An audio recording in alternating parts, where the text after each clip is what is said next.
After elections were held in 1828, violence broke out when the supporters of the losing candidate, Vicente Guerrero, refused to accept the results.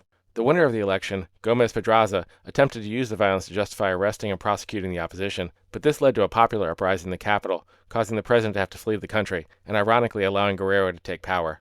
Guerrero was a mixed-race populist leader who embraced his native Mexican heritage so much that his supporters would often link him to Aztec rulers.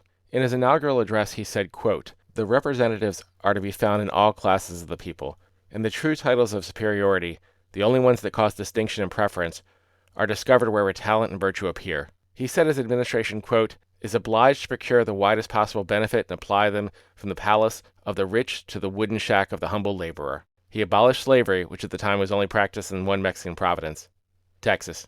The future leader of the Texas Revolution, Stephen F. Austin, wrote in response, quote, "I am the owner of one slave only, an old decrepit woman, not worth much.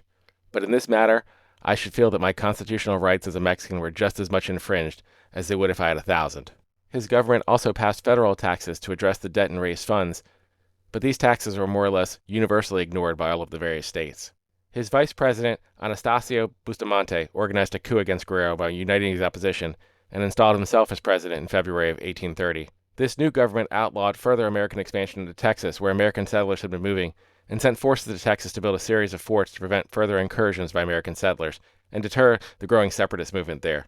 But when Bustamante went beyond just removing Guerrero from power and had the former president arrested, court-martialed, and then executed in January of 1831, even most of his supporters believed he went too far. They called on a leader by the name of Antonio Lopez de Santa Anna to remove Bustamante from office. When Bustamante was removed, the presidency reverted back to the man who Guerrero himself had usurped, Manuel Gomez Pedraza. Pedraza finished out the final 3 months of the term, and the next set of elections, Santa Anna won. History is awkward.